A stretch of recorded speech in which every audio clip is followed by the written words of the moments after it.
प्रिय विद्यार्थियों, स्वागत आपका श्री श्याम कॉलेज भादरा के यूट्यूब चैनल पर।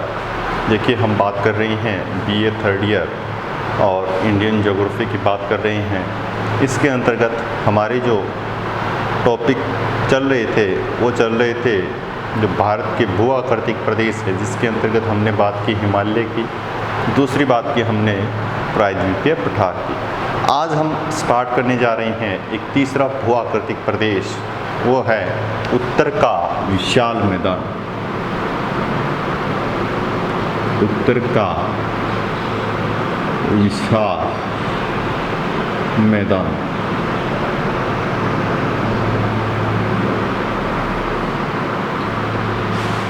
उत्तर के विशाल मैदान के अंतर्गत हम देखेंगे इसका विस्तार कहाँ से कहाँ तक पाया जाता है, क्या क्या इसमें विशेषताएं हैं, किस प्रकार से इसका निर्माण हुआ।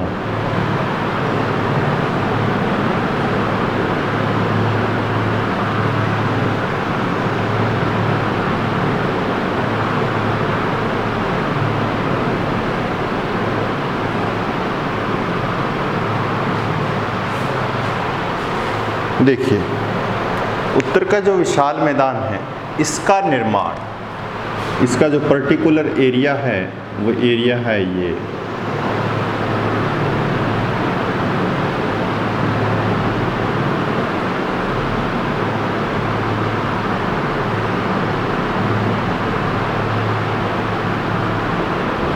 जो एरिया आपको दिखाई दे रहा है, ये एरिया उत्तर के विशाल मैदान का है। अब आपको दिखाई दे रहा है कि ऊपरी क्षेत्र तो क्या है, हिमालय। ये क्षेत्र हैं प्रायद्वीपीय पठारी क्षेत्र, और मध्य का जो क्षेत्र शेष रह गया है वो कौन सा है, उत्तर का विशाल मैदान। ठीक है। अब इस मैदानी भाग का निर्माण कैसे हुआ है, इसके निर्माण के संबंध में देखेंगे। देखिए,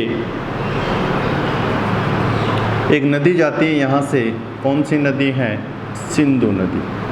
प्राचीन में यहाँ आती थी ये भारत के आंतरिक भाग में, लेकिन जो बलित पर्वत हैं उनके निर्माण के दौरान क्या हुआ, ये इसका जो बहाव हुआ है वो हो गया इस साइड में, और ये अब जाती है भारत के अंतर्गत प्रवेश करती है। लगभग 700 किलोमीटर चलती हैं, उसके बाद में ये पाकिस्तान में प्रवेश करती है और लास्ट में अरब सागर में आती है। इसके बाद में दूसरी नदी की बात करें, ये जो बंगाल की खाड़ी में गिरती हैं, कौन सी नदी हैं, गंगा नदी। ठीक है। तीसरी नदी की बात करेंगे, ये अरुणाचल प्रदेश के अंतर्गत प्रवेश करती है और फिर बांग्लादेश में और फिर लास्ट में बंगाल की खाड़ी में। कौन सी नदी है, ब्रह्मपुत्र नदी। तो मैंने यहाँ पर 3 चीज़ें लिखी हैं निर्माण के संबंध में। देखेंगे सिंधु, गंगा, ब्रह्मपुत्र, तीनों नदियों के द्वारा किए गए या जमा किए गए निक्षेपों से, डिपॉजिट्स। निक्षेप का मतलब ये है कि जब भी नदियाँ चलेगी तो अपने साथ में जल के साथ साथ में क्या करेगी, छोटे छोटे कंकर पत्थर व मिट्टी साथ में लेकर चलती है। अगर वो मिट्टी ज़्यादा हो जाती हैं तो बाढ़ के रूप में वो मिट्टी क्या हो जाती है, आसपास के क्षेत्रों में वितरित हो जाती है। और उस मिट्टी से अगर किसी मैदान का निर्माण होता है तो हम उस मैदान को क्या बोलेंगे, निक्षेप। किसका निक्षेप, उस नदी से संबंधित निक्षेप बोलेंगे। और उसी निक्षेपों के द्वारा इस उत्तर के विशाल मैदान का निर्माण हुआ है। तो 3 प्रमुख नदियां हैं, सिंधु, गंगा, ब्रह्मपुत्र। तीनों नदियों द्वारा जमा किए गए निक्षेपों से किसका निर्माण हुआ है, उत्तर के विशाल मैदान। अब देखिए, काल, किस समय, कौन से काल में इस उत्तर के विशाल मैदान का निर्माण हुआ है। जैसे हमने बात की, हिमालय की बात करते हैं, इयोसीन, मायोसीन, प्लायोसीन, इस प्रकार से हमने देखा था कि इस काल में हिमालय की उत्पत्ति हुई। प्रायद्वीपीय पठारी भाग में देखा था, क्रिटेशियस युग में पठारी भाग की उत्पत्ति हुई थी, ज्वालामुखी क्रियाएं हुई थी। उसी प्रकार उत्तर का जो विशाल मैदान है, ये किस समय, ये भूगर्भिक समय सारणी है जिसके अंतर्गत बताया गया है कि कौन सा प्रदेश किस समय उत्पत्ति हुई या उसका निर्माण हुआ। तो इसका जो निर्माण हुआ है वो है प्लीस्टोसीन। प्लीस्टोसीन काल में उत्तर के विशाल मैदान का निर्माण हुआ। अब देखिए, इस विशाल मैदान के निर्माण का जो विस्तार पाया जाता है वो विस्तार कहाँ से कहाँ तक है। इसका जो विस्तार पाया जाता है वो यहाँ से हम मान के चल रहे हैं, पंजाब से लेकर और लास्ट में यहाँ पर हम मान रहे हैं ये क्षेत्र नागालैंड। पंजाब से लेकर नागालैंड राज्य तक उत्तर के विशाल मैदान का विस्तार पाया जाता है। अब इसकी जो लेंथ है वो लेंथ लगभग कितनी पाई जाती है, इसकी जो ये लेंथ है, ये लेंथ देखेंगे हम कितनी पाई जाती है। इसकी जो लेंथ पाई जाती है वो लगभग 3200 किलोमीटर के आसपास से पाई जाती है। 3200 किलोमीटर लंबाई में ये प्रदेश फैला हुआ है। चौड़ाई की बात करेंगे हम, लगभग 200 से 300 किलोमीटर मुख्य विस्तार पाया जाता है। किस प्रकार का मुख्य विस्तार? इसके अलावा भी कहीं चौड़ाई आपको ज़्यादा मिलेगी, कहीं कम मिलेगी। जो मुख्य विस्तार है वो 200 से 300 किलोमीटर। अब देखिए, इसके बाद में हम देखेंगे कि इस मैदान की आकृति कैसी है।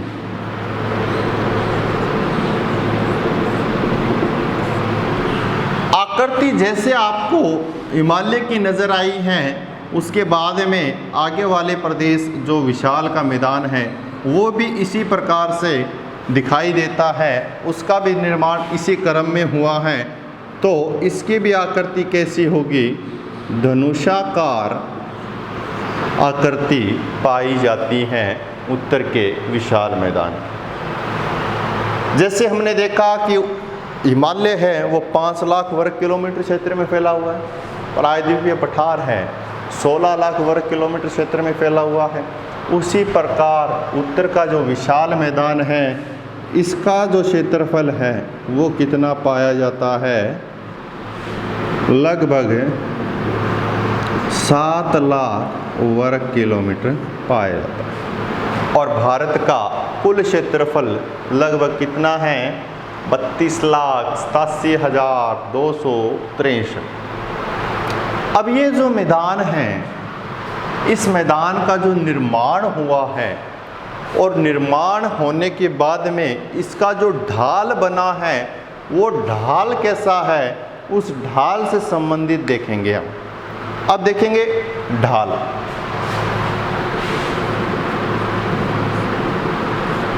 देखिए, 2 नदियां हैं।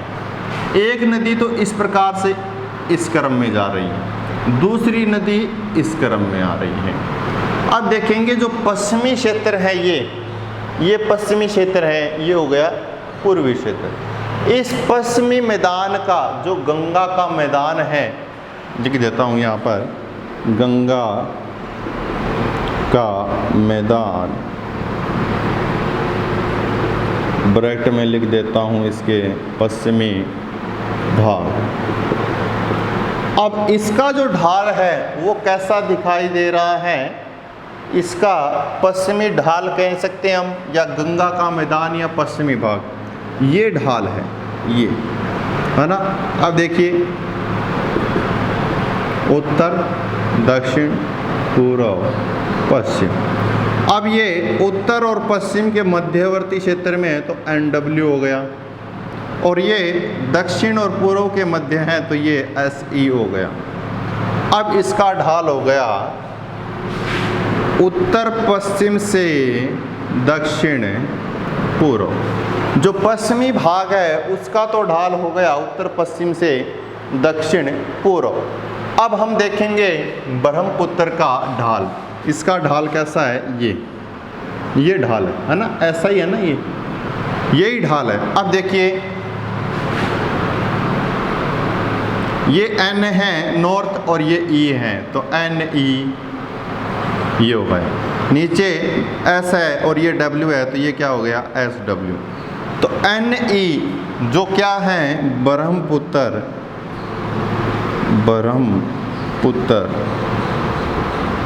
का मैदान, या हम कह सकते हैं पूर्वी ढाल या पूर्वी भाग। कहाँ से हैं? NE से कहाँ पर? SW। NE से SW मतलब उत्तर पूर्व से कहाँ पर जा रहा है? उत्तर पूर्व से दक्षिण पश्चिम की ओर जा रहा है। किसका ढाल जा रहा है? ब्रह्मपुत्र के मैदान का। तो दो भागों में हमने देखा इस मैदान का ढाल, जो उत्तर का विशाल मैदान है। अब देखिए हमने इसकी जो सामान्य जानकारी है वो सामान्य जानकारी देख ली है कि भी निर्माण किसके द्वारा हुआ? सिंधु गंगा ब्रह्मपुत्र। काल किस काल में हुआ? प्लेस्टोसीन। विस्तार पंजाब से नागालैंड तक और लगभग 3200 किलोमीटर में। आकृति इसी प्रकार धनुषाकार दिखाई दे रही है। क्षेत्रफल 7 लाख वर्ग किलोमीटर है। और ढाल देखेंगे तो दो प्रकार से ढाल दिखाई दे रहा है। यहाँ ये ढाल हम नहीं देख रहे क्योंकि ये ढाल क्या है? कहाँ जा रहा है? बाहरी क्षेत्र में जा रहा है। एक तो ये मुख्य नदी गंगा दिखाई दे रही है और एक ब्रह्मपुत्र। दोनों का ढाल देखेंगे, दोनों का ढाल हमने यहाँ पर देख लिया है किसका, कौन सी साइड के अंतर्गत जाता है। अब इसके बाद में हम आगे देखेंगे कि इसके अंतर्गत कौन कौन सी विशेषताएं पाई जाती हैं, कौन कौन से क्षेत्र पाए जाते हैं। तो उसको पढ़ने के लिए हमें, उसका अध्ययन करने के लिए हमें इसका विभाजन करना पड़ेगा इस विशाल मैदान का। और वो विभाजन जो है वो विभाजन दो प्रकार से करेंगे और दोनों प्रकार से हम देखेंगे कि क्या क्या विशेषता पाई जाती हैं। वही सिस्टम है जो हमने हिमालय में देखा था। दो विभाजन किस प्रकार से किए हमने? एक तो किया था हमने अनुप्रस्थ और एक किया था अनुदैर्ध्य। उसी प्रकार से हम देखते हैं। फर्स्ट विभाजन देखते हैं हम, संरचनात्मक या ढाल के आधार पर। संरचनात्मक दृष्टि से देख सकते हैं, या हम ये कह सकते हैं ढाल के आधार पर इसका विस्तार कैसे पाया जाता है। देखिए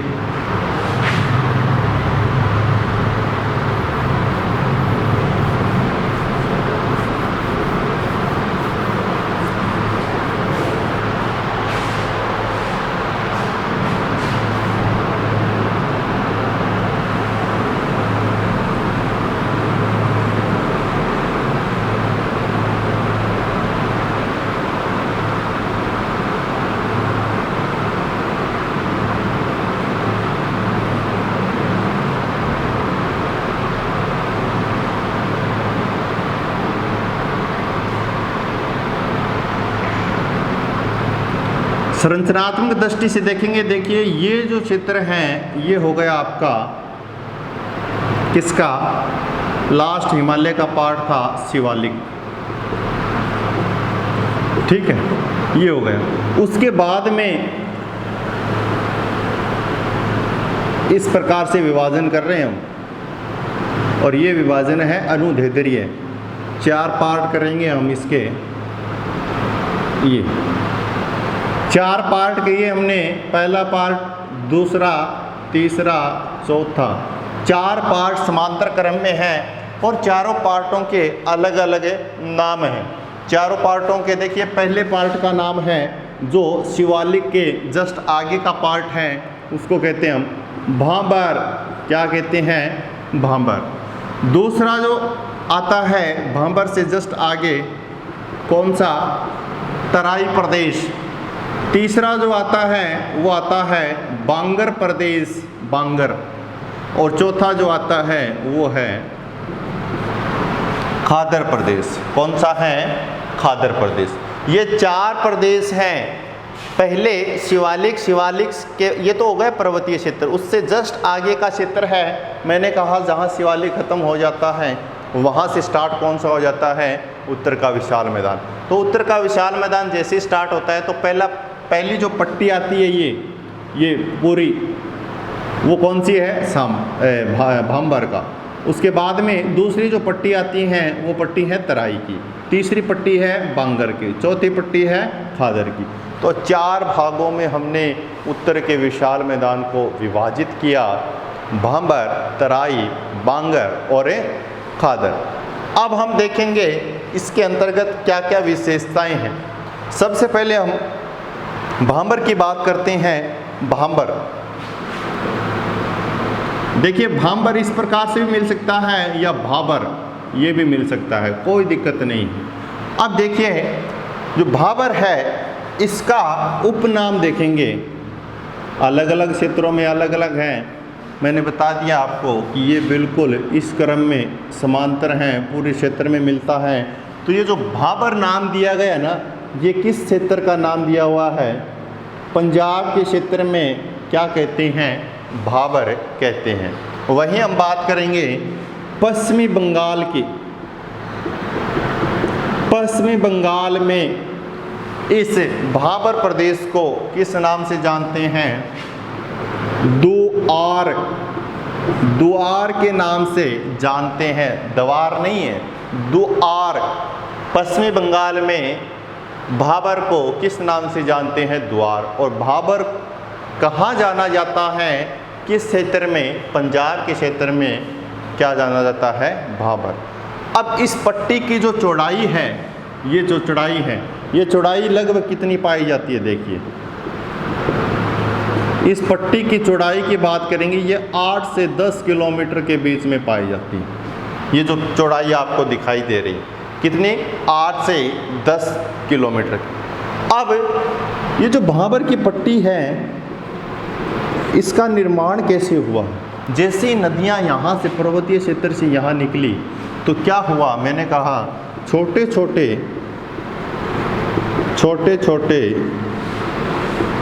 कंकड़ पत्थर जो थे वो कंकड़ पत्थर कहाँ? यहाँ पर जमा हो गए। छोटे छोटे कंकड़ पत्थरों के जमा होने के कारण किस पट्टी का निर्माण हुआ? भाबर पट्टी का निर्माण हुआ। किसके द्वारा निर्माण हुआ? छोटे छोटे जो कंकड़ पत्थर थे उसके द्वारा भाबर का निर्माण हुआ। अब क्या होती है कि यहाँ से पर्वतीय क्षेत्रों में जैसे ही नदी निकलती हैं तो ये नदी यहाँ पर दिखाई नहीं देती हैं। नदियों की बात करेंगे तो भाबर क्षेत्र में